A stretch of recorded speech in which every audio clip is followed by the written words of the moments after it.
Sugars Reliance power limited पर आप viewers की बहुत ज्यादा रिक्वेस्ट थी और आप लोगों ने यह भी कहा कि भाई क्लेरिफिकेशन आया, प्लीज एक वीडियो अपलोड कर देना। ठीक है, अब तक आप लोगों ने बुरी खबर सुनी होगी, लेकिन पूरी खबर शायद आप लोगों ने अभी तक समझी तक नहीं होगी। तो एकदम ध्यान से फोकस के साथ समझना रिक्वेस्ट है, क्योंकि कोई 50% कह रहा है, कोई 70% कह रहा है, कोई 60% कह रहा है। इतना नुकसान जब आपका होने लगे, स्ट्रैटेजी बनाना जरूरी है। इसे बुक करके कहीं सोचो कहीं और वापस से रिकवर करेंगे, भैया वहां नुकसान फिर खाओगे। इसी तरह से एक रिटेलर मार्केट में से एग्जिट करता है। जब तक ये गलतियां करते रहोगे तब तक सुधरोगे नहीं। तो इस चैनल पर आए हो अगर, तो पहले ये जान लो, आई एम NISM 7 सर्टिफाइड। एक इंपॉर्टेंट स्ट्रैटेजी है जो आपको समझनी जरूरी है। इंप्लीमेंट करके देखा करो, बच करके रहोगे। किस तरह से मार्केट में इन्वेस्ट किया जाता है, इसकी सारी डिटेल्स आज के और कल के और इस हफ्ते के बहुत से वीडियोस में मैंने डिस्कस की है। जरूर चेकआउट करना, बहुत कुछ सीखने को मिल जाएगा। ठीक है, ईडी ने यहां पर बताया कि रिलायंस पावर की सब्सिडरी, जो कि एनयू सब्सिडरी है रिलायंस पावर की, उसने फेक बैंक गारंटी दिखाई और सेसी सेसी यानी कि solar energy corporation of India से अप्रूवल ले लिया। भैया किस चीज का? सोलर प्रोजेक्ट का टेंडर पास करवा लिया फेक बैंक गारंटी दिलवा करके।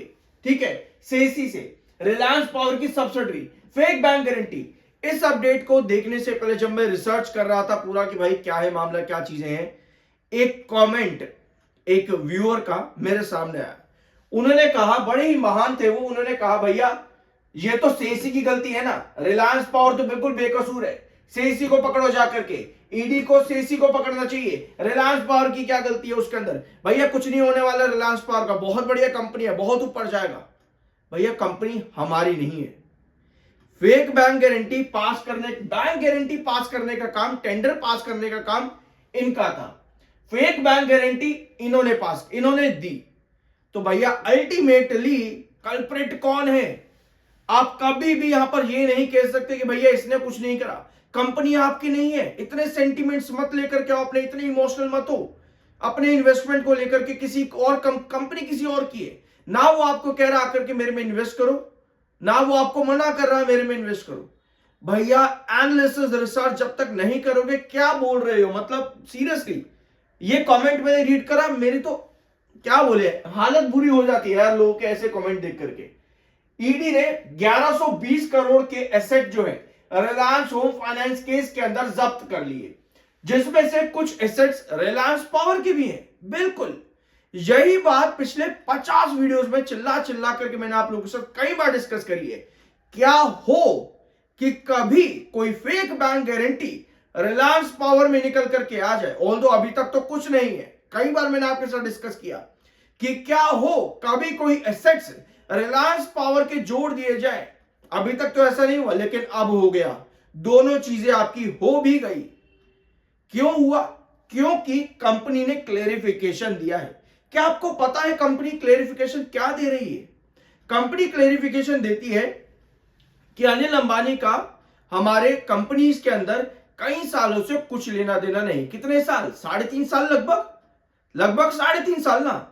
और कंपनी कहती है रिलायंस कम्युनिकेशन का रिलायंस ग्रुप में, यानी कि हमारे रिलायंस पावर में कुछ लेना देना नहीं है पिछले 6 सालों से। भैया ये मामले कितने पुराने हैं? क्या ये मामले 6 साल से ज्यादा पुराने हैं? तो भैया मामले तो पुराने हैं। आज की डेट में कुछ लेना देना ना हो, लेकिन सारे केसेस पुराने मैटर्स हैं। सारे मैटर जो उठाए जा रहे हैं वो पुराने हैं। तो ऐसे में दिक्कतें तो आ रही है ना। तो इसी को समझना यहां पर जरूरी है। क्लैरिफिकेशन कंपनी की तरफ से आया है। इस क्लैरिफिकेशन में, सॉरी फॉर दैट, इस क्लैरिफिकेशन में कंपनी ने बहुत कुछ बताया। कंपनी ने बताया Reliance Power clarifies that the company continues to operate normally. Company पहले की तरह नॉर्मल ऑपरेट करेगी, कोई दिक्कत नहीं है हमारी कंपनी में। मेजॉरिटी ऑफ एसेट्स जो कंपनी ने बताया है वो रिलायंस कम्युनिकेशन के हैं। मेजॉरिटी एसेट्स रिलायंस कम्युनिकेशन के हैं, जो कि 2019 से रिलायंस ग्रुप का हिस्सा ही नहीं है। तो भैया मैटर केसेस भी तो पुराने ही हैं। चलो कोई बात नहीं, आगे बढ़ते हैं। All real estate assets at Ballard Estate, including the company's assets, are held on long lease. Company ने बताया कि भैया हमने लीज पर ले रखे एसेट जो कि बॉम्बे पोर्ट ट्रस्ट के। चलो जी कोई बात नहीं। कंपनी ने आगे क्या बताया, we wishes to clarify recent report concerning the provisional attachment of assets by ED 10,117 crore के, जो कि वॉयलेशन ऑफ पीएमएलए एक्ट के अंडर है। कंपनी ने इसके नीचे डिफरेंशिएशन कर दिया कि भैया 8,000 करोड़ रिलायंस कम्युनिकेशन का, भैया देख लो इस चीज को, हमारा कुछ लेना देना नहीं है। और 339 करोड़ रिलायंस इंफ्रास्ट्रक्चर का लेना देना है, भैया हमारा कुछ लेना देना नहीं है। उसके बाद 582 करोड़ रिलायंस ग्रुप का, कोई इसमें भी लेना देना नहीं है, ये इंडिपेंडेंट कंपनी है, कोई अलग हमारे यहां पर भी कुछ लेना देना नहीं है। फिर कंपनी ने बताया कि भैया 397 करोड़ के जो हमारे एसेट्स है ना, जो हमारे एसेट्स है वो लॉन्ग टर्म लीज पर है, कंपनी ने इसके बारे में बताया, ठीक है। और आगे कंपनी बताती है कि ये वाले अमाउंट के एसेट्स 397 करोड़ और ये 10 करोड़ 14 लाख वाले जो एसेट है ना, जो कंपनी का विंड मिल एसेट है, इन दोनों को प्रोविजनली अटैच किया गया है। तो भैया कंसर्न तो बन गया ना यहां पर, चाहे इतना हो या इतना हो, आप फंस गए हो, यहां पर आप फंस रहे हो। तो इन सब के लिए कंपनी को करना क्या चाहिए, यहां पर क्लेरिफिकेशन कंपनी ने बेसिकली अगर हम देखें तो ये दिया है कि हमारा अमाउंट बहुत छोटा है और बाकियों का अमाउंट काफी बड़ा है। तो भैया हम नॉर्मल तरीके से काम कर रहे हैं, क्योंकि हमें 43 लाख शेयर होल्डर्स के बारे में भी चिंता है, हमें उनकी भी वैल्यू बढ़ा करके रखनी है मार्केट के अंदर। अरे भैया आप दिक्कत परेशानी में हो, क्या कर रहे हैं हम यहां पर, हम यहां पर ये कर रहे हैं कि कंपनी को हम बहुत अच्छा समझते हैं।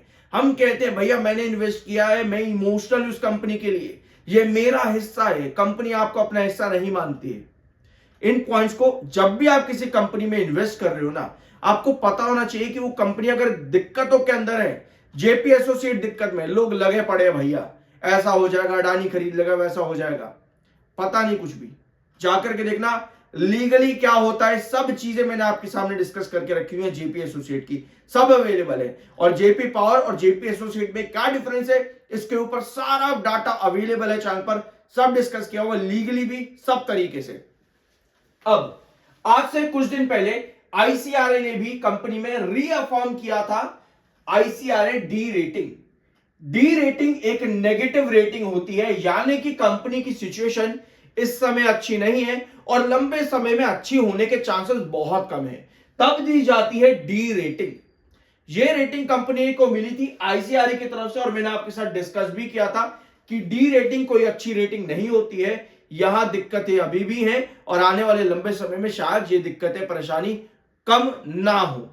ये डी रेटिंग होती है, ठीक है। ऑल्दो कंपनी ने 2 दिन पहले एक अपडेट और दी, स्टैंड अलोन बैंक डेट के बारे में भी कंपनी ने बताया, जो कि कंपनी डेट फ्री है आज की डेट में। सेसी, एसजेवीएन, भूटान सोलर, बीडब्ल्यूएस अवार्ड्स के बारे में भी कंपनी यहां पर बताया। तो सब कुछ कंपनी ने पॉजिटिव बताया यहां पर, बट 2 दिक्कतें आ गई, बैंक गारंटी और कंपनी की विंड मिल जो कि अटैच कर दी गई है 10 करोड़ और बाकी जितना भी अमाउंट कंपनी का पड़ा है। लेकिन कंसर्न यहीं खत्म नहीं होते, हाई वोलेटिलिटी आपकी अभी भी जारी है, क्योंकि स्टिल आपका वार मार्जिन 100% पर है इन प्रीवियस 6 मंथ्स। जब भी वार मार्जिन किसी भी कंपनी का 100% हो, मतलब कि वहां वोलेटिलिटी ज्यादा देखने को मिलेगी। हाइयर वोलेटिलिटी का मतलब यह है कि स्टॉक एक सेशन अगर बड़ी तेजी दिखा रहा है ना, 2 सेशन अगर बड़ी तेजी दिखा रहा है, अगले ही सेशंस के अंदर वापस से ड्रॉप कर देगा। और ये कंडीशन आपकी चल रही है जब आप 52 पर थे, तब से ये कंडीशन पर स्टॉक चल रहा है रिलायंस पावर हाई वार मार्जिन परसेंटेज पे। और आपको याद होगा 42 47.50 ये रेंज बार बार स्टॉक में आती थी, क्योंकि वार मार्जिन आपका 100% है, जो कि बेयरिश मोमेंटम इंडिकेट करता है। लेकिन इतना ही नहीं, 36 का आपका आरएसए, 43.7 का आपका एमएफआई टेक्निकल्स न्यूट्रल है, लेकिन एमएसीडी सिग्नल भी आपका बेयरिश है, जो कि वोलेटिलिटी यानी कि बेयरिश मोमेंटम इंडिकेट करता है, माइनस एमएसीडी सिग्नल। अब आप कहोगे भाई चुप हो जा, बहुत बेवकूफ बना लिया, बहुत कर ली तूने बकवास, यही कहना चाह रहे हो ना, कमेंट बॉक्स में फटाफट टाइप करने वाले थे ना। एक चीज सुनना, कंपनी पे 2 दिक्कतें आई हैं, कंपनी को चाहिए कि यहां पर इन 2 दिक्कतों को रिजॉल्व कर दे। ये प्रॉब्लम्स कंपनी की रिजॉल्व हो जाती है ना, क्योंकि रिलायंस कम्युनिकेशन का मामला बड़ा है, रिलायंस पावर का मामला छोटा है। कंपनी अगर इन मैटर्स को रिजॉल्व कर देती है तो कंपनी वापस से बढ़िया हो जाएगी, क्योंकि अल्टीमेटली कंपनी ने सभी चीजों तो रिजॉल्व कर ली थी। डेट रिजॉल्व कर लिया था, कंपनी के प्रोजेक्ट्स आने शुरू हो गए थे, कंपनी का रेवेन्यू जनरेट होना शुरू हुआ था, कंपनी प्रॉफिट्स में आने शुरू हुई थी। तो इतनी सारी अच्छी चीजें कंपनी ने करी। अगर कंपनी ये दो प्रॉब्लम्स को रिजॉल्व कर दे तो भैया कंपनी वापस से बढ़िया हो जाएगी।